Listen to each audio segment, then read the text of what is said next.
কিছু ভয়, কিছু রহস্য আর কিছু রোমাঞ্চের গল্প দিয়ে সাজানো আমাদের এই বিশেষ নিবেদন কেয়ার অফ ভয়। স্বাগতম আমাদের গল্পের দুনিয়ায় কেয়ার অফ ভয়। এখানে ভালোবাসা মিশে যায় রহস্যের অন্ধকারে, আর প্রতিটি ছায়ার পেছনে লুকিয়ে থাকে এক অজানা সত্য। একটি গুরুত্বপূর্ণ কথা, অনেক গল্পে লেখকরা অলৌকিক উপাদান, দেবদেবী, ঝাড়ফুঁক, পিশাচ, তন্ত্রমন্ত্র, হত্যাকাণ্ড, চুরি, মানসিক সুস্থতা সংক্রান্ত বিষয় ইত্যাদি ব্যবহার করেন গল্পকে রোমাঞ্চকর ও আবেগপ্রবণ করতে। এই সব উপাদান কেবল সাহিত্যিক কল্পনা। আমরা এগুলোকে কোনো রকম কুসংস্কার বা অযৌক্তিক ভীতির প্রচারে ব্যবহার করছি না। অনুগ্রহ করে শ্রোতারা নিজের মানসিক ও শারীরিক সুস্থতা বজায় রেখে গল্প শুনবেন এবং মনে রাখবেন, মদ্যপান ও ধূমপান স্বাস্থ্যের পক্ষে ক্ষতিকর। চোখ বন্ধ করে শুনো। শুরু হচ্ছে আজকের গল্প। সেই জীর্ণপ্রায় বাঁধা ঘাটের ধারে আমার বোট লাগানো ছিল। তখন সূর্য অস্ত গিয়াছে। বোটের ছাদের উপরে মাঝি নামাজ পড়িতেছে। পশ্চিমের জ্বলন্ত আকাশপটে তাহার নীরব উপাসনা ক্ষণে ক্ষণে ছবির মতো আঁকা পড়িতেছিল। স্থির রেখাহীন নদীর জলের উপর ভাষাতীত অসংখ্য বর্ণছটা দেখিতে দেখিতে ফিকা হইতে গাঢ় লেখায়, সোনার রং হইতে ইস্পাতের রঙে, এক আভা হইতে আর এক আভায় মিলাইয়া আসিতেছিল। জানালা ভাঙা, বারান্দা ঝুলিয়া পড়া জরাগ্রস্ত বৃহৎ অট্টালিকার সম্মুখে অশ্বত্থ মূল বিদারিত ঘাটের উপরে ঝিল্লিমুখর সন্ধ্যাবেলায় একলা বসিয়া আমার শুষ্ক চক্ষুর কোণ ভিজিবে ভিজিবে করিতেছে। এমন সময় মাথা হইতে পা পর্যন্ত হঠাৎ চমকিয়া উঠিয়া শুনিলাম, মহাশয়ের কোথা হইতে আগমন। দেখিলাম ভদ্রলোকটি স্বল্পাহার শীর্ণ, ভাগ্যলক্ষ্মী কর্তৃক নিতান্ত অনাদৃত। বাংলাদেশের অধিকাংশ বিদেশি চাকরের যেমন একরকম বহুকাল জীর্ণ সংস্কারবিহীন চেহারা, ইহারও সেইরূপ। ধুতির উপরে একখানি মলিন তৈলাক্ত আসামি মটকার বোতাম খোলা চাপকান। কর্মক্ষেত্রে হইতে যেন অল্পক্ষণ হইল ফিরিতেছেন, এবং যে সময় কিঞ্চিত জলপান খাওয়া উচিত ছিল সে সময় হতভাগ্য নদী তীরে কেবল সন্ধ্যার হাওয়া খাইতে আসিয়াছেন। আগন্তুক সোপান পার্শ্বে আসন গ্রহণ করিলেন। আমি কহিলাম, আমি রাঁচি হইতে আসিতেছি। কি করা হয়? ব্যবসা করিয়া থাকি। কি ব্যবসা? হরিতকি, রেশমের কুটি এবং কাঠের ব্যবসা। কি নাম? ঈষৎ থামিয়া একটা নাম বলিলাম, কিন্তু সে আমার নিজের নাম নহে। ভদ্রলোকের কৌতূহল নিবৃত্তি হইল না। পুনরায় প্রশ্ন হইল, এখানে কি করিতে আগমন? আমি কহিলাম, বায়ু পরিবর্তন। লোকটি কিছু আশ্চর্য হইল। কহিল, মহাশয়, আজ প্রায় 6 বৎসর ধরিয়া এখানকার বায়ু এবং তাহার সঙ্গে সঙ্গে প্রত্যহ গড়ে 15 গ্রেন করিয়া কুইনাইন খাইতেছি, কিন্তু কিছু তো ফল পাই নাই। আমি কহিলাম, এই কথা মানিতেই হইবে, রাঁচি হইতে এখানে বায়ুর যথেষ্ট পরিবর্তন দেখা যাইবে। তিনি কহিলেন, আগে হ্যাঁ, যথেষ্ট। এখানে কোথায় বাসা করিবেন? আমি ঘাটের উপরকার জীর্ণ বাড়ি দেখাইয়া কহিলাম, এই বাড়িতে। বোধ করি লোকটির মনে সন্দেহ হইল। আমি পুরো বাড়িতে কোনো গুপ্তধনের সন্ধান পাইয়াছি, কিন্তু এ সম্বন্ধে আর কোনো তর্ক তুলিলেন না। কেবল আজ 15 বৎসর পূর্বে এই অভিশাপগ্রস্ত বাড়িতে যে ঘটনাটি ঘটিয়েছিল তাহারই বিস্তারিত বর্ণনা করিলেন। লোকটি এখানকার স্কুল মাস্টার। তাহার ক্ষুধা ও রোগশীর্ণ মুখে মস্ত একটা টাকের নিচে একজোড়া বড় বড় চক্ষু আপন কোটরের ভেতর হইতে অস্বাভাবিক উজ্জ্বলতায় জ্বলিতেছিল। তাহাকে দেখিয়া ইংরাজ কবি কোলরিজের সৃষ্ট প্রাচীন নাবিকের কথা আমার মনে পড়িল। মাঝি নমাজ পড়া সমাধা করিয়া রন্ধন কার্যে মন দিয়াছে।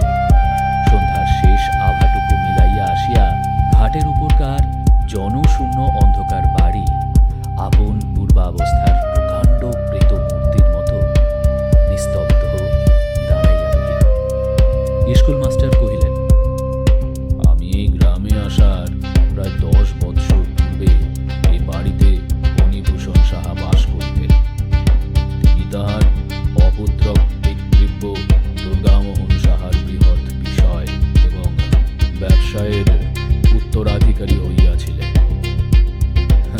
কিন্তু তাহাকে একালে ধরিয়াছিল। তিনি লেখাপড়া শিখিয়াছিলেন। তিনি জুতা সমেত সাহেবের আপিসে ঢুকিয়া সম্পূর্ণ খাঁটি ইংরাজি বলিতেন। তাহাতে আবার দাড়ি রাখিয়াছিলেন। সুতরাং সাহেব সওদাগরের নিকট তাহার উন্নতির সম্ভাবনা মাত্র ছিল না। তাহাকে দেখিবা মাত্রই নব্যবঙ্গ বলিয়া ঠাহর হইত। আবার ঘরের মধ্যেও এক উপসর্গ জুটিয়াছিল। তাহার স্ত্রীটি ছিলেন সুন্দরী, একই কলেজে পড়া, তাহাতে সুন্দরী স্ত্রী। সুতরাং সেকালের চালচলন আর রহিল না। এমনকি ব্যায়ামও হইলে অ্যাসিস্ট্যান্ট সার্জেন্টকে ডাকা হইত। অসন বসন ভূষণও এই পরিমাণে বাড়িয়া উঠিতে লাগিল। মহাশয় নিশ্চয়ই বিবাহিত। অতএব এ কথা আপনাকে বলাই বাহুল্য যে সাধারণত স্ত্রী জাতি কাঁচা আম, ঝাল লঙ্কা এবং কড়া স্বামী ভালোবাসে। যে দুর্ভাগ্য পুরুষ নিজের স্ত্রীর ভালোবাসা হইতে বঞ্চিত, সে যে কুশ্রী অথবা নির্ধন তাহা নহে, সে নিতান্ত নিরীহ। যদি জিজ্ঞাসা করেন কেন এমন হইল, আমি এ সম্বন্ধে অনেক কথা ভাবিয়া রাখিয়াছি। যাহার যা প্রবৃত্তি এবং ক্ষমতা, সেটার চর্চা না করিলে সে সুখী হয় না। শিঙে সাপ দিবার জন্য হরিণ শক্ত গাছের গুঁড়ি খোঁজে, কলা গাছে তাহার শিং ঘষিবার সুখ হয় না। নরনারীর ভেদ হইয়া অবধি স্ত্রীলোক দুরন্ত পুরুষকে নানা কৌশলে ভুলাইয়া বশ করিবার বিদ্যা চর্চা করিয়া আসিতেছে। যে স্বামী আপনি বশ হইয়া বসিয়া থাকে, তাহারা স্ত্রী বেচারা একেবারেই বেকার। সে তাহার মাতামহীদের নিকট হইতে শত লক্ষ বৎসরের শান দেওয়া যে উজ্জ্বল বরুণাস্ত্র, অগ্নিবাণ ও নাগপাশ বন্ধনগুলি পাইয়াছিল, তাহা সমস্ত নিষ্ফল হইয়া যায়। স্ত্রীলোক পুরুষকে ভুলাইয়া নিজের শক্তিতে ভালোবাসা আদায় করিয়া লইতে চায়।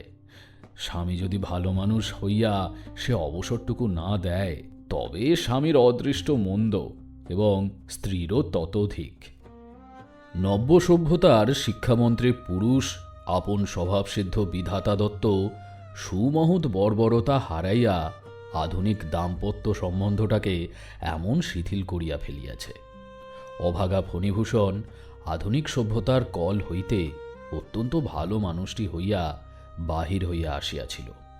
ব্যবসায়েও সে সুবিধা করিতে পারিল না, দাম্পত্যেও তাহার তেমন সুযোগ ঘটে নাই।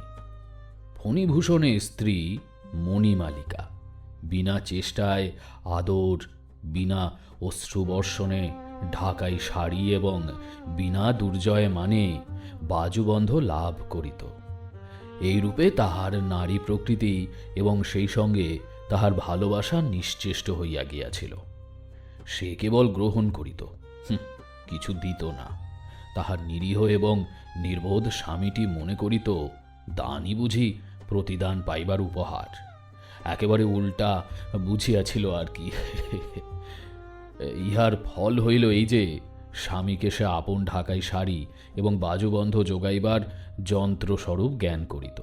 যন্ত্রটিও এমন সুচারু যে কোনোদিন তাহার চাকায় এক ফোঁটা তেল যোগাইবারও দরকার হয় নাই। ফণিভূষণের জন্মস্থান ফুলবেড়ে, বাণিজ্যস্থান এখানে কর্মানুরোধে। এইখানেই তাহাকে অধিকাংশ সময় থাকিতে হইত। ফুলবেড়ের বাড়িতে তাহার মা ছিল না, তবু পিসি, মাসি, অন্য 5 জন ছিল। কিন্তু ফণিভূষণ পিসি, মাসি ও অন্য 5 জনের উপকারার্থেই বিশেষ করিয়া সুন্দরী স্ত্রী ঘরে আনে নাই। সুতরাং স্ত্রীকে সে 5 জনের কাছ থেকে আনিয়া এই কুঠিতে একলা নিজের কাছেই রাখিল। কিন্তু অন্যান্য অধিকার হইতে স্ত্রী অধিকারের প্রভেদ এই যে স্ত্রীকে 5 জনের কাছ হইতে বিচ্ছিন্ন করিয়া একলা নিজের কাছে রাখিলেই যে সবসময় বেশি করিয়া পাওয়া যায়, তাহা নহে। স্ত্রী বেশি কথাবার্তা কহিত না। পাড়া প্রতিবেশিনীদের সঙ্গেও তাহার মেলামেশা ছিল না। ব্রত উপলক্ষ করিয়া 2 ব্রাহ্মণকে খাওয়ানো বা বৈষ্ণবীকে দুটো পয়সা ভিক্ষা বেশি দেওয়া কখনো তাহার দ্বারা ঘটে নাই। তাহার হাতে কোনো জিনিস নষ্ট হয় নাই, কেবল স্বামীর আদরগুলো ছাড়া আর যাহা পাইয়াছে সমস্তই জমা করিয়া রাখিয়াছে। আশ্চর্যের বিষয় এই যে সে নিজের অপরূপ যৌবনশ্রী হইতেও যেন লেশমাত্র অপব্যয় ঘটিতে দেয় নাই।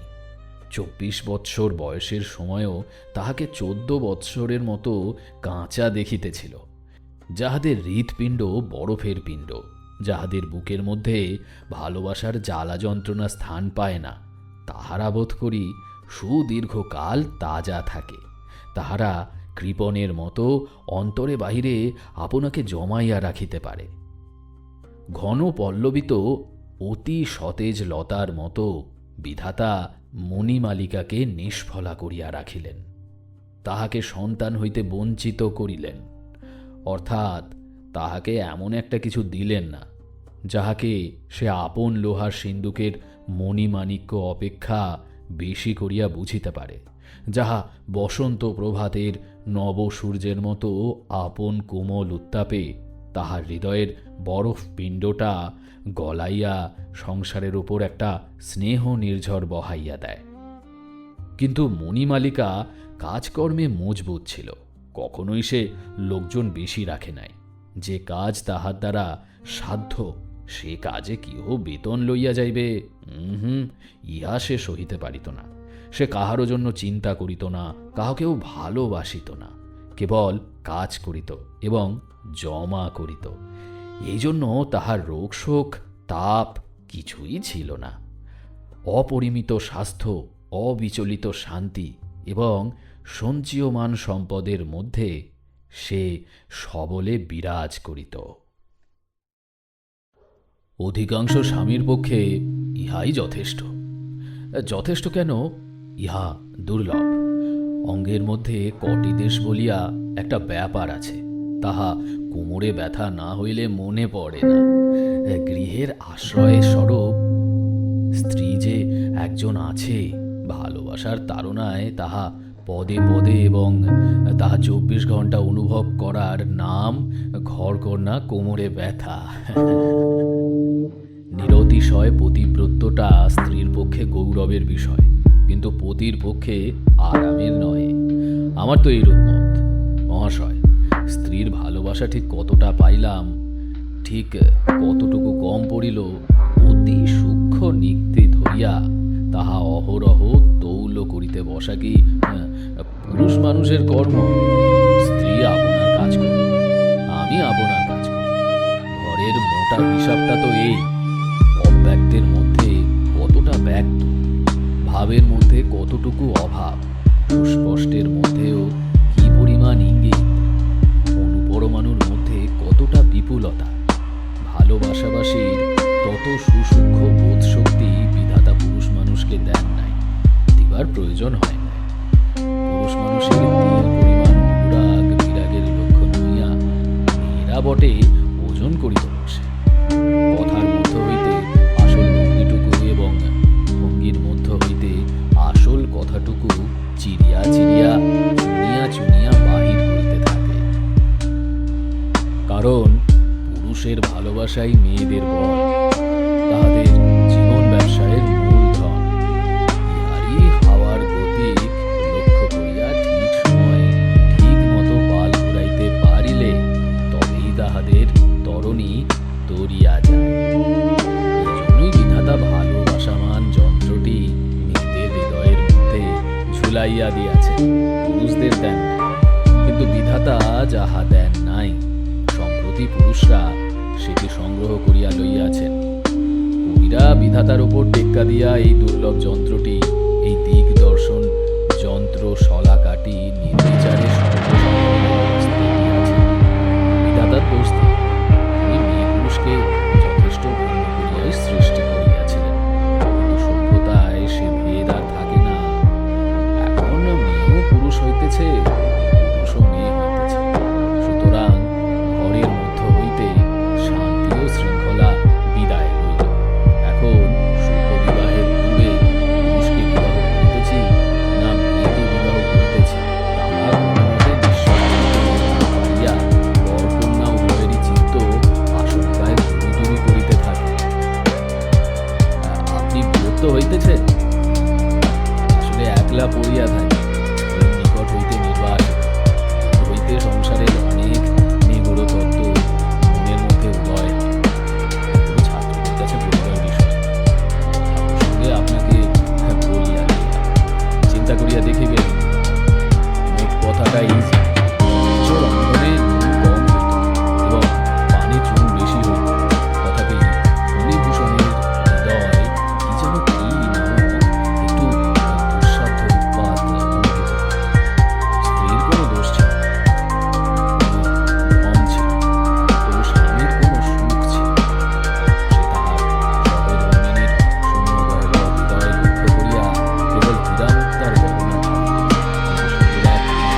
দুর্গামোহন ভালোবাসা এত সূক্ষ্ম করিয়া বুঝিত না, এত কাতর হইয়া চাহিত না, এত প্রচুর পরিমাণে দিত না, অথচ ঘড়ির নিকট হইতে তাহা অজস্র পরিমাণে লাভ করিত। ব্যবসায়ী হইতে গেলে নব্যবাবু হইলে চলে না, এবং স্বামী হইতে গেলে পুরুষ হওয়া দরকার, এ কথায় সন্দেহ মাত্র করিবেন না। ঠিক এই সময় শৃগালগুলা নিকটবর্তী ঝোপের মধ্য হইতে অত্যন্ত উচ্চ ঈশ্বরে চিৎকার করিয়া উঠিল। মাস্টার মহাশয়ের গল্প স্রোতে মিনিট কয়েকের জন্য বাধা পড়িল। ঠিক মনে হইল সেই অন্ধকার সভাভূমিতে কৌতুকপ্রিয় শৃগাল সম্প্রদায় স্কুল মাস্টারের ব্যাখ্যাত দাম্পত্য নীতি শুনিয়াই হোক বা নবসভ্যতা দুর্বল ফণীভূষণের আচরণেই হোক, রহিয়া অট্টহাস্য করিয়া উঠিতে লাগিল। তাহাদের ভাবোচ্ছ্বাস নিবৃত্তি হইয়া জলস্থল দ্বিগুণতর নিস্তব্ধ হইলে পরে মাস্টার সন্ধ্যার অন্ধকারে তাহার বৃহৎ উজ্জ্বল চক্ষু পাকাইয়া গল্প বলিতে লাগিলেন। ফণীভূষণের জটিল এবং বহু বিস্তৃত ব্যবসায়ে হঠাৎ একটা ফাঁড়া উপস্থিত হইল। ব্যাপারটা কি তাহা আমার মতো অব্যবসায়ীর পক্ষে বোঝা এবং বোঝানো শক্ত। মোদ্দা কথা, সহসা কি কারণে বাজারে তাহার ক্রেডিট রাখা কঠিন হইয়া পড়িয়াছিল। যদি কেবলমাত্র 5টা দিনের জন্য সে কোথাও হইতে 1,50,000 টাকা বাহির করিতে পারে, বাজারে একবার বিদ্যুতের মতো এই টাকাটার চেহারা দেখাইয়া যায়, তাহা হইলেই মুহূর্তের মধ্যে সংকট উত্তীর্ণ হইয়া তাহার ব্যবসা পাল ভরে ছুটিয়া চলিতে পারে। টাকাটার সুযোগ হইতেছিল না। স্থানীয় পরিচিত মহাজনদের নিকট হইতে ধার করিতে প্রবৃত্ত হইয়াছে, এরূপ জনরব উঠিলে তাহার ব্যবসায়ের দ্বিগুণ অনিষ্ট হইবে।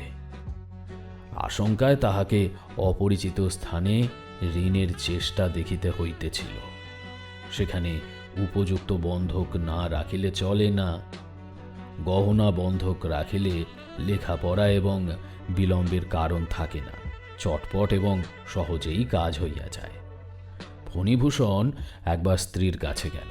নিজের স্ত্রীর কাছে স্বামী যেমন সহজভাবে যাইতে পারে, ফণীভূষণের তেমন করিয়া যাইবার ক্ষমতা ছিল না। সে দুর্ভাগ্যক্রমে নিজের স্ত্রীকে ভালোবাসিত, যেমন ভালোবাসা কাব্যের নায়ক কাব্যের নায়িকাকে বাসে। যে ভালোবাসায় সন্তর্পণে পদক্ষেপ করিতে হয় এবং সকল কথা মুখে ফুটিয়া বাহির হইতে পারে না, যে ভালোবাসার প্রবল আকর্ষণ সূর্য এবং পৃথিবীর আকর্ষণের ন্যায় মাঝখানে একটা অতি দূর ব্যবধান রাখিয়া দেয়। তথাপি তেমন তেমন দায় পড়িলে কাব্যের নায়ককেও প্রেয়সীর নিকট হুন্ডি এবং বন্ধক এবং হ্যান্ড নোটের প্রসঙ্গ তুলিতে হয়, কিন্তু সুর বাঁধিয়া যায়, বাক্যস্খলন হয়। এমন সকল পরিষ্কার কাজের কথার মধ্যেও ভাবের জরিমা ও বেদনার বেপথু আসিয়া উপস্থিত হয়। হতভাগ্য ফণীভূষণ স্পষ্ট করিয়া বলিতে পারিল না। ওগো, হতভাগ্য ফণীভূষণ স্পষ্ট করিয়া বলিতে পারিল না, ওগো, আমার দরকার হইয়াছে, তোমার গহনাগুলো দাও। কথাটা বলিল, অথচ অত্যন্ত দুর্বলভাবে বলিল। মণিমালিকা যখন কঠিন মুখ করিয়া হ্যাঁ না কিছুই উত্তর করিল না, তখন সে একটা অত্যন্ত নিষ্ঠুর আঘাত পাইল, কিন্তু আঘাত করিল না, কারণ পুরুষোচিত বর্বরতার লেশ মাত্র তাহার ছিল না। যেখানে জোর করিয়া কাড়িয়া লওয়া উচিত ছিল, সেখানে সে আপন আন্তরিক ক্ষোভ পর্যন্ত চাপিয়া গেল। যেখানে ভালোবাসার একমাত্র অধিকার সর্বনাশ হইয়া গেলেও সেখানে বলকে প্রবেশ করিতে দিবে না, এই তাহার মনের ভাব। এ সম্বন্ধে তাহাকে যদি ভৎসনা করা যাইত, তবে সম্ভবত সে এইরূপ সূক্ষ্ম তর্ক করিত যে বাজারে যদি অন্যায় কারণেও আমার ক্রেডিট না থাকে, তবে তাই বলিয়া বাজার লুটিয়া লইবার অধিকার আমার নাই। স্ত্রী যদি স্বেচ্ছাপূর্বক বিশ্বাস করিয়া আমাকে গহনা না দেয়, তবে তাহা আমি কাড়িয়া লইতে পারি না। বাজারে যেমন ক্রেডিট, ঘরে তেমনি ভালোবাসা। বাহুবল কেবলমাত্র রণক্ষেত্রে। পদে পদে এইরূপ অত্যন্ত সূক্ষ্ম সূক্ষ্ম তর্কসূত্র কাটিবার জন্যই কি বিধাতা পুরুষ মানুষকে এরূপ উদার, এরূপ প্রবল, এরূপ বৃহৎ আকার করিয়া নির্মাণ করিয়াছিলেন? তাহার কি বসিয়া বসিয়া অত্যন্ত সুকুমার চিত্তবৃত্তিকে নিরতিশয় তনিমার সহিত অনুভূত করিবার অবকাশ আছে, না ইহা তাহাকে শোভা পায়? যাহা হোক, আপন উন্নত হৃদয়বৃত্তির গর্বে স্ত্রীর গহনা স্পর্শ না করিয়া ফণিভূষণ অন্য উপায়ে অর্থ সংগ্রহের জন্য কলিকাতায় চলিয়া গেল। সংসারে সাধারণত স্ত্রীকে স্বামী যতটা চেনে, স্বামীকে স্ত্রী তাহার চেয়ে অনেক বেশি চেনে। কিন্তু স্বামীর প্রকৃতি যদি অত্যন্ত সূক্ষ্ম হয়, তবে স্ত্রীর অনুবীক্ষণে তাহার সমস্তটা ধরা পড়ে না। আমাদের ফণিভূষণকে ফণিভূষণের স্ত্রী ঠিক বুঝিত না। স্ত্রীলোকের অশিক্ষিত পটুত্ব যে সকল বহুকালাগত প্রাচীন সংস্কারের দ্বারা গঠিত, অত্যন্ত নব্য পুরুষেরা তাহার বাইরে গিয়া পড়ে। ইহারা এক রকমের, ইহারা মেয়ে মানুষের মতোই রহস্যময় হইয়া উঠিতেছে। সাধারণ পুরুষ মানুষের যে কটা বড় বড় কোটা আছে, অর্থাৎ কেহ বা বর্বর, কেহ বা নির্বোধ, কেহ বা অন্ধ, তাহার মধ্যে কোনোটাতেই ইহাদিগকে ঠিক মতো স্থাপন করা যায় না। সুতরাং মণিমালিকা পরামর্শের জন্য তাহার মন্ত্রীকে ডাকিল। গ্রাম সম্পর্কে অথবা দূর সম্পর্কের মণিমালিকার এক ভাই ফণিভূষণের কুঠিতে গোমস্তার অধীনে কাজ করিত। তাহার এমন স্বভাব ছিল না যে কাজের দ্বারা উন্নতি লাভ করে। কোনো একটা উপলক্ষ করিয়া আত্মীয়তার জেরে বেতন এবং বেতনেরও বেশি কিছু কিছু সংগ্রহ করিত। মণিমালিকা তাহাকে ডাকিয়া সকল কথা বলিল, জিজ্ঞাসা করিল, এখন পরামর্শ কি? সে অত্যন্ত বুদ্ধিমানের মতো মাথা নাড়িল, অর্থাৎ গতিক ভালো নয়। বুদ্ধিমানেরা কখনোই গতিক ভালো দেখে না। সে কহিল, বাবু কখনোই টাকা সংগ্রহ করিতে পারিবেন না। শেষকালে তোমার এই গহনাতে টান পড়িবেই। মণিমালিকা মানুষকে যেরূপ জানিত তাহাতে বুঝিল এইরূপ হওয়াই সম্ভব এবং ইহাই সঙ্গত। তাহার দুশ্চিন্তা সুতীব্র হইয়া উঠিল। সংসারে তাহার সন্তান, স্বামী আছে বটে, কিন্তু স্বামীর অস্তিত্ব সে অন্তরের মধ্যে অনুভব করে না। অতএব যাহা তাহার একমাত্র যত্নের ধন, যাহা তাহার ছেলের মতো ক্রমে ক্রমে বৎসরে বৎসরে বাড়িয়া উঠিতেছে, যাহা একমাত্র নহে, মানিক, যাহা বক্ষের, যাহা কণ্ঠের, যাহা মাথার, সেই অনেক দিনের অনেক সাধের সামগ্রী এক মুহূর্তেই ব্যবসায়ের কেবল স্পর্শ গহ্বরের মধ্যে নিক্ষিপ্ত হইবে, ইহা কল্পনা করিয়া তাহার সর্বশরীর হীন হইয়া আসিল। সে কহিল, কি করা যায়? মধুসূদন কহিল, গয়নাগুলো লইয়া এই বেলা বাপের বাড়ি চল। গয়নার কিছু অংশ, এমনকি অধিকাংশই যে তাহার ভাগে আসিবে, বুদ্ধিমান মধু মনে মনে তাহার উপায়ে ঠাহরাইল। মণিমালিকা এ প্রস্তাবে তৎক্ষণাৎ সম্মত হইল। আষাঢ় শেষের সন্ধ্যাবেলায় এই ঘাটের ধারে একখানি নৌকা আসিয়া লাগিল। ঘন মেঘাচ্ছন্ন প্রত্যুষে নিবিড় অন্ধকারে নিদ্রাহীন ভেকির কলরবের মধ্যে পর্যন্ত আবৃত করিয়া মণিমালিকা নৌকায় উঠিল। মধুসূদন নৌকার মধ্য হইতে জাগিয়া উঠিয়া বলিল, গহনার বাক্সটা আমার কাছে দাও।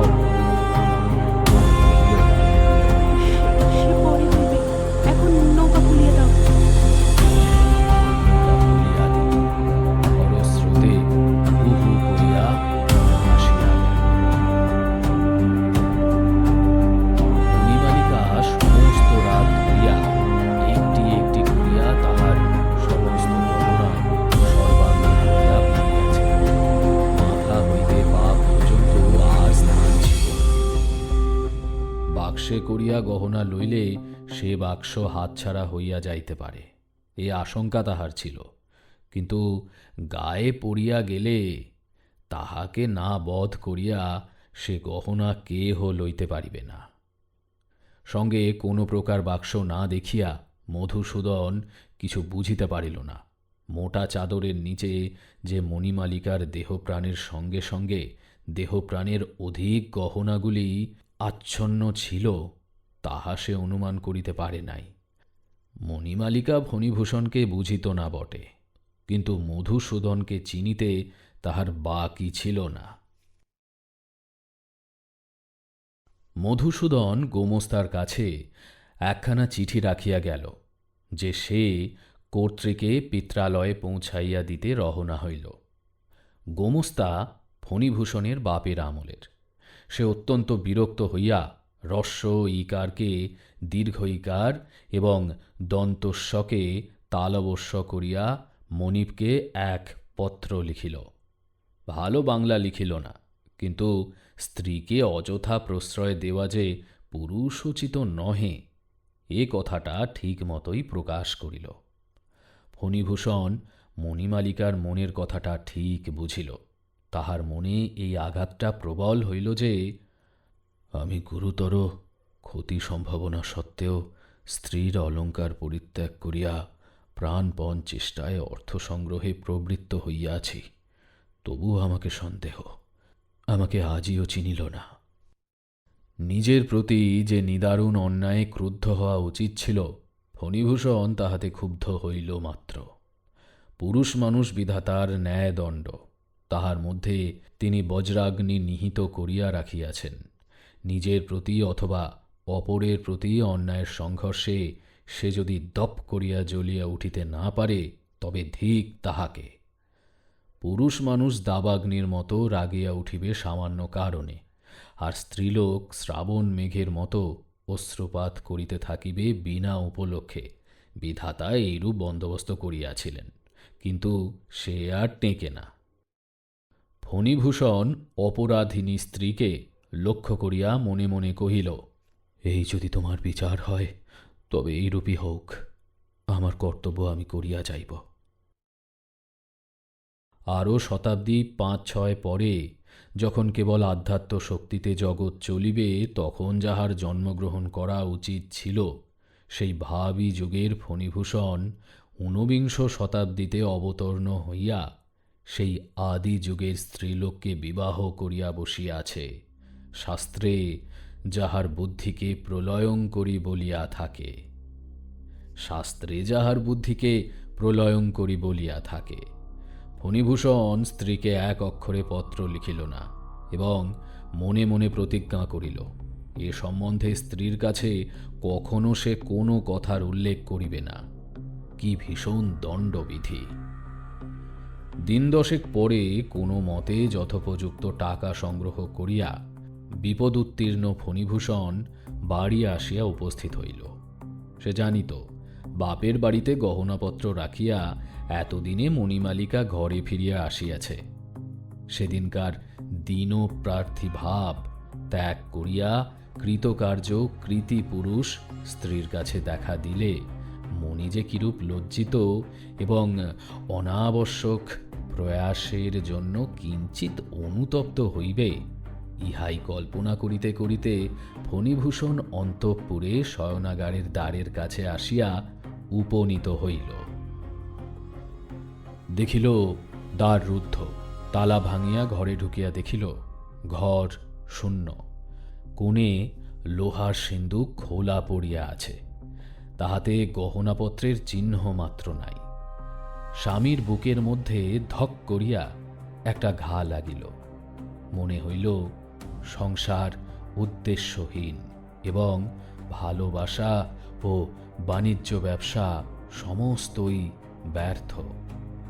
আমরা এই সংসার পিঞ্জরের প্রত্যেক শলাকার উপরে প্রাণপাত করিতে বসিয়াছি, কিন্তু তাহার ভেতরে পাখি নাই, রাখিলেও সে থাকে না। তবে অহরহ হৃদয়খানির রক্তমানিক ও অশ্রুজলের মুক্তামালা দিয়া কি সাজাইতে বসিয়াছি। এই চিরজীবনের সর্বস্ব জুড়ানো শূন্য সংসার খাঁচাটা ফণিভূষণ মনে মনে পদাঘাত করিয়া অতি দূরে ফেলিয়া দিল। ফণিভূষণ স্ত্রীর সম্বন্ধে কোনো রূপ চেষ্টা করিতে চাহিল না। মনে করিল, যদি ইচ্ছা হয় তো ফিরিয়া আসিবে। বৃদ্ধ ব্রাহ্মণ গোমস্তা আসিয়া কহিল, চুপ করিয়া থাকিলে কি হইবে? কর্তৃবধূর খবর লওয়া চাইত। এই বলিয়া মণিমালিকার পিত্রালয়ে লোক পাঠাইয়া দিল। সেখান হইতে খবর আসিল, মণি অথবা মধু এ পর্যন্ত সেখানে পৌঁছে নাই। তখন চারিদিকে খোঁজ পড়িয়া গেল। নদী তীরে তীরে প্রশ্ন করিতে করিতে লোক ছুটিল। মধুর তল্লাশ করিতে পুলিশে খবর দেওয়া হইল। কোন নৌকা, নৌকার মাঝিকে, কোন পথে তাহারা কোথায় চলিয়া গেল, তাহার কোনো সন্ধান মিলিল না। সর্বপ্রকার আশা ছাড়িয়া দিয়া একদিন ফণিভূষণ সন্ধ্যাকালে তাহার পরিত্যক্ত শয়ন গৃহের মধ্যে প্রবেশ করিল। সেদিন জন্মাষ্টমী। সকাল হইতে অবিশ্রান্ত বৃষ্টি পড়িতেছে। উৎসব উপলক্ষে গ্রামের প্রান্তরে একটা মেলা বসে। সেখানে আটচালার মধ্যে বারোয়ারির যাত্রা আরম্ভ হইয়াছে। মুষলধারার বৃষ্টিপাত শব্দে যাত্রার গানের সুর মৃদুতর হইয়া কানে আসিয়া প্রবেশ করিতেছে। ওই যে বাতায়নের উপরে শিথিল কবজা দরজাটা খুলিয়া পড়িয়াছে, ওইখানে ফণিভূষণ অন্ধকারে একলা বসিয়াছিল। বাদলার হাওয়া, বৃষ্টির ছাট এবং যাত্রার গান ঘরের মধ্যে প্রবেশ করিতেছিল। কোনো খেয়ালই ছিল না। ঘরের দেওয়ালে লক্ষ্মী সরস্বতীর এক জোড়া ছবি টাঙানো। আলনার উপরে একটি গামছা ও তোয়ালে, একটি চুড়ি পেরে ও একটি ডুরে শাড়ি সদ্য ব্যবহারযোগ্যভাবে পাকানো ঝুলানো রহিয়াছে। ঘরের কোণে টিপাইয়ের উপরে পেতলের ডিবায় মণিমালিকার স্বহস্ত রচিত গুটিকতক পান শুষ্ক হইয়া পড়িয়া আছে। কাচের আলমারির মধ্যে তাহার আবাল্য সঞ্চিত চীনের পুতুল, এসেন্সের শিশি, রঙিন কাচের ডিক্যান্টার, শৌখিন তাস, সমুদ্রের বড় বড় কড়ি, এমনকি শূন্য সাবানের বাক্সগুলি পর্যন্ত অতি পরিপাটি করিয়া সাজানো। যে অতি ক্ষুদ্র গোলক বিশিষ্ট ছোট শখের কেরোসিন ল্যাম্প সে নিজে প্রতিদিন প্রস্তুত করিয়া স্বহস্তে জ্বালাইয়া কুলুঙ্গুটির ওপর রাখিয়া দিত, তাহা যথাস্থানে নির্বাপিত এবং ম্লান হইয়া দাঁড়াইয়া আছে।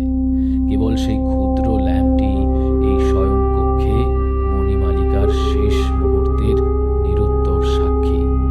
সমস্ত শূন্য করিয়া যে চলিয়া যায়, সেও এত চিহ্ন, এত ইতিহাস, সমস্ত জড় সামগ্রীর উপর আপন সজীব হৃদয়ের এত স্নেহ স্বাক্ষর রাখিয়া যায়। এসো মণিমালিকা, এসো, তোমার দীপটি তুমি জ্বালাও, তোমার ঘরটি তুমি আলো করো,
ব্যগ্র দৃষ্টি ব্যতীত হইয়া উঠিল।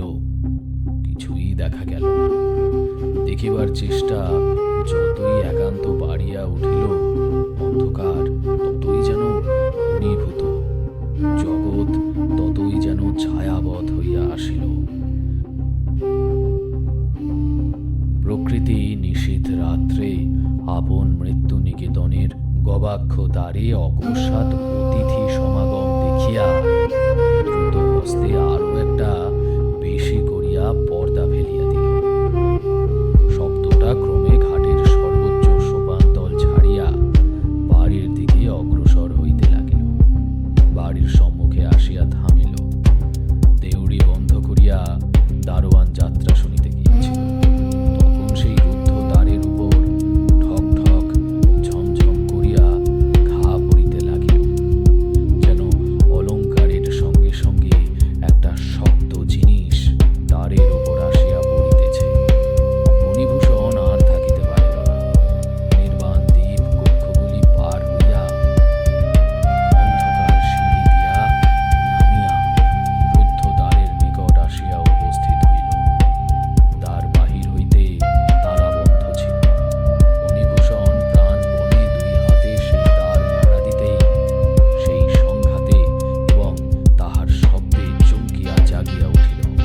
দেখিতে পাইল সে নিদ্রিত অবস্থায় উপর হইতে নিচে নামিয়া আসিয়াছিল। তাহার সর্বশরীর ঘর্মাক্ত, হাত পা বরফের মতো ঠান্ডা এবং নির্বাপিত নির্বাণন মুখ প্রদীপের মতো স্ফুরিত হইতেছে। স্বপ্ন ভাঙিয়া দেখিল বাহিরে আর কোনো শব্দ নাই, কেবল শ্রাবণের ধারা তখনও ঝরঝর শব্দে পড়িতেছিল এবং তাহারই সহিত মিশ্রিত হইয়া শোনা যাইতেছিল যাত্রার ছেলেরা ভোরের সুরে তা ধরিয়াছে। যদিচ ব্যাপারটা সমস্তই স্বপ্ন, কিন্তু এত অধিক নিকটবর্তী এবং সত্যবৎ যে ফণিভূষণের মনে হইল যেন অতি অল্পের জন্যই সে তাহার অসম্ভব আকাঙ্ক্ষার আশ্চর্য সফলতা হইতে বঞ্চিত হইল। সেই জলপতন শব্দের সহিত দুরাগত ভৈরবীর তান তাহাকে বলিতে লাগিল, এই জাগরণই স্বপ্ন, এই জগৎই মিথ্যা। তাহার পরদিনেও যাত্রা ছিল এবং দারোয়ানেরও ছুটি ছিল। ফণিভূষণ হুকুম দিল, আজ সমস্ত রাত্রি যেন দেউড়ির দরজা খোলা থাকে। দারোয়ান কহিল, মেলা উপলক্ষে নানা দেশ হইতে নানা প্রকার লোক আসিয়াছে, দরজা খোলা রাখিতে সাহস হয় না। ফণিভূষণ সে কথা মানিল না।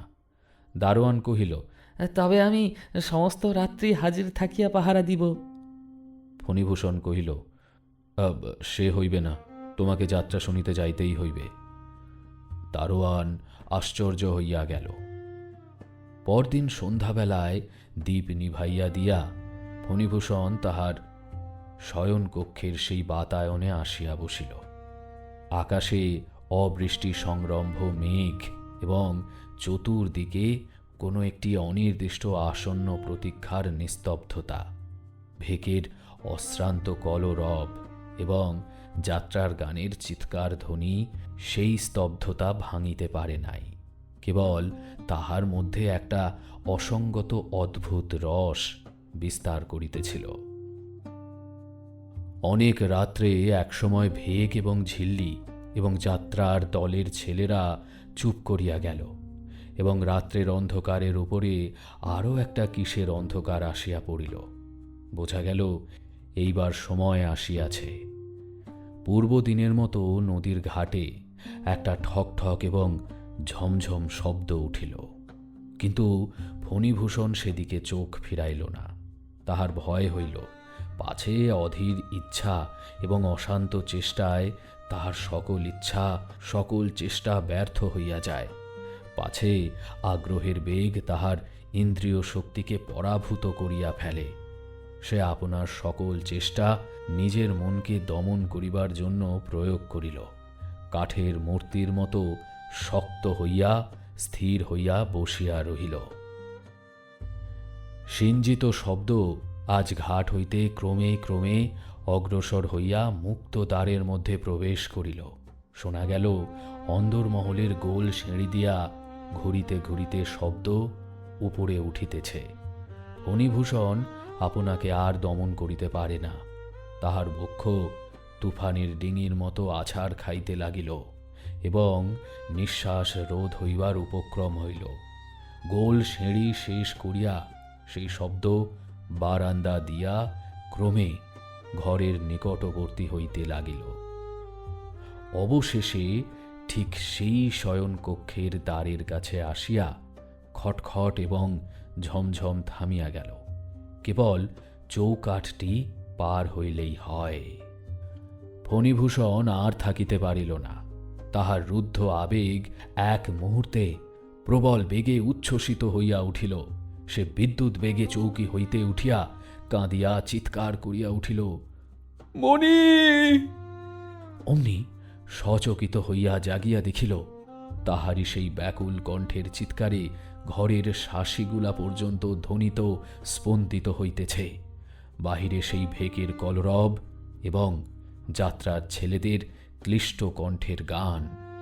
ফণিভূষণ নিজের ললাটে সবলে আঘাত করিল। পরদিন মেলা ভাঙিয়া গেছে। দোকানি এবং যাত্রার দল চলিয়া গেল। ফণিভূষণ হুকুম দিল, সেদিন সন্ধ্যার পর তাহার বাড়িতে সে নিজে ছাড়া আর কেহই থাকিবে না। চাকরেরা স্থির করিল, বাবু তান্ত্রিক মতে একটা কি সাধনে নিযুক্ত আছেন। ফণিভূষণ সমস্ত দিন উপবাস করিয়া রহিল। জনশূন্য বাড়িতে সন্ধ্যাবেলায় ফণিভূষণ বাতায়ন তলে আসিয়া বসিল।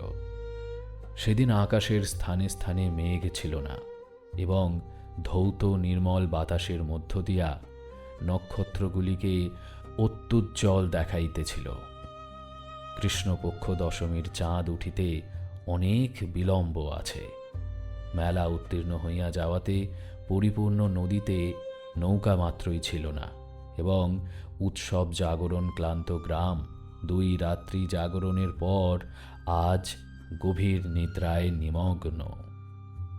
ফণিভূষণ একখানা চৌকিতে বসিয়া চৌকির পিঠের ওপর মাথা ঊর্ধ্বমুখ করিয়া তারা দেখিতেছিল। ভাবিতেছিল, একদিন যখন তাহার বয়স ছিল 19, যখন কলিকাতার কলেজে পড়িত, যখন সন্ধ্যাকালে গোলদিঘির তৃণশয়নে চিত হইয়া হাতের উপরে মাথা রাখিয়া ওই অনন্তকালের তারাগুলির দিকে চাহিয়া থাকিত এবং মনে পড়িত তাহার সেই নদীকূলবর্তী শ্বশুর বাড়ির একটি বিরল কক্ষে 14 বৎসরের বয়োসন্ধিগতা মণির সেই উজ্জ্বল কাঁচা মুখখানি, তখনকার সেই তারাগুলির আলোক স্পন্দন হৃদয়ের যৌবন স্পন্দনের সঙ্গে সঙ্গে কি বিচিত্র বসন্ত রাগেন জ্যোতিতা লাভং বাজিয়া বাজিয়া উঠিত। আজ সেই একই তারা আগুন দিয়া আকাশে মোহমুদ্গরের শ্লোক কয়টা লিখিয়া রাখিয়াছে। বলিতেছে, সংসারও হয় মতীব বিচিত্র। দেখিতে দেখিতে তারাগুলি সমস্ত লুপ্ত হইয়া গেল। আকাশ হইতে একখানা অন্ধকার নামিয়া এবং পৃথিবী হইতে একখানা অন্ধকার উঠিয়া চোখের উপরকার এবং নিচেরকার পল্লবের মতো একত্রে আসিয়া মিলিত হইল। আজ ফণিভূষণের চিত্ত শান্ত ছিল। সে নিশ্চয় জানিত আজ তাহার অভীষ্ট সিদ্ধ হইবে। সাধকের নিকট মৃত্যু আপন রহস্য উদ্ঘাটন করিয়া দিবে। পূর্ব রাত্রির মতো সেই শব্দ নদীর জলের মধ্য হইতে ঘাটের সোপানের উপর উঠিল।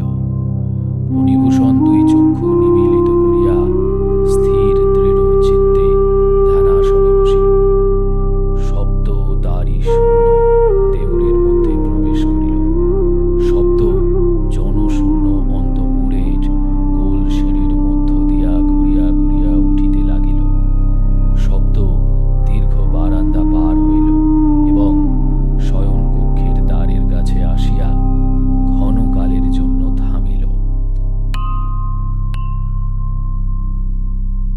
ফণিভূষণের হৃদয় ব্যাকুল এবং সর্বাঙ্গ কণ্টকিত হইয়া উঠিল, কিন্তু আজ সে চক্ষু খুলিল না।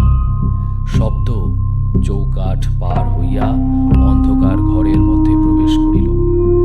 আলনায় যেখানে শাড়ি কুঁচকানো আছে, কুলুঙ্গিতে যেখানে কেরোসিনের দ্বীপ দাঁড়াইয়া, টিপাইয়ের ধারে যেখানে পানের বাটায় পান শুষ্ক, এবং সেই বিচিত্র সামগ্রীপূর্ণ আলমারির কাছে প্রত্যেক জায়গায় একবার করিয়া দাঁড়াইয়া অবশেষে শব্দটা ফণিভূষণের অত্যন্ত কাছে আসিয়া থামিল।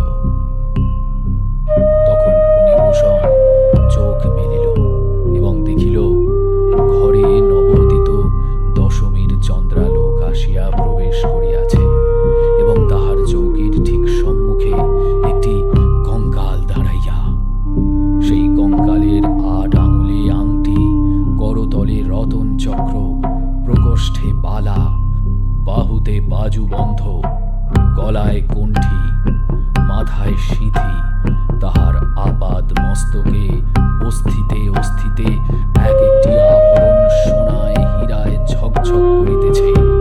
অলঙ্কারগুলি ঢিলা ঢল ঢল করিতেছে, কিন্তু অঙ্গ হইতে খসিয়া পড়িতেছে না। সর্বাপেক্ষা ভয়ঙ্কর তাহার অস্থিময় মুখে তাহার 2 চক্ষু ছিল সজীব। সেই কালো তারা, সেই ঘন দীর্ঘ বক্ষ,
আমাকে জিজ্ঞাসা করলেন, আপনি কি এ গল্প বিশ্বাস করিলেন না? আমি জিজ্ঞাসা করিলাম, আপনি কি ইহা বিশ্বাস করেন? তিনি কহিলেন, না, কেন করি না তাহার কয়েকটি যুক্তি দিতেছি। প্রথমত, প্রকৃতি ঠাকুরানী উপন্যাস লেখিকা নহেন, তাহার হাতে বিস্তর কাজ আছে। আমি কহিলাম, দ্বিতীয়ত, আমারই নাম শ্রীযুক্ত ফণীভূষণ সাহা। স্কুল মাস্টার কিছুমাত্র লজ্জিত না হইয়া কহিলেন,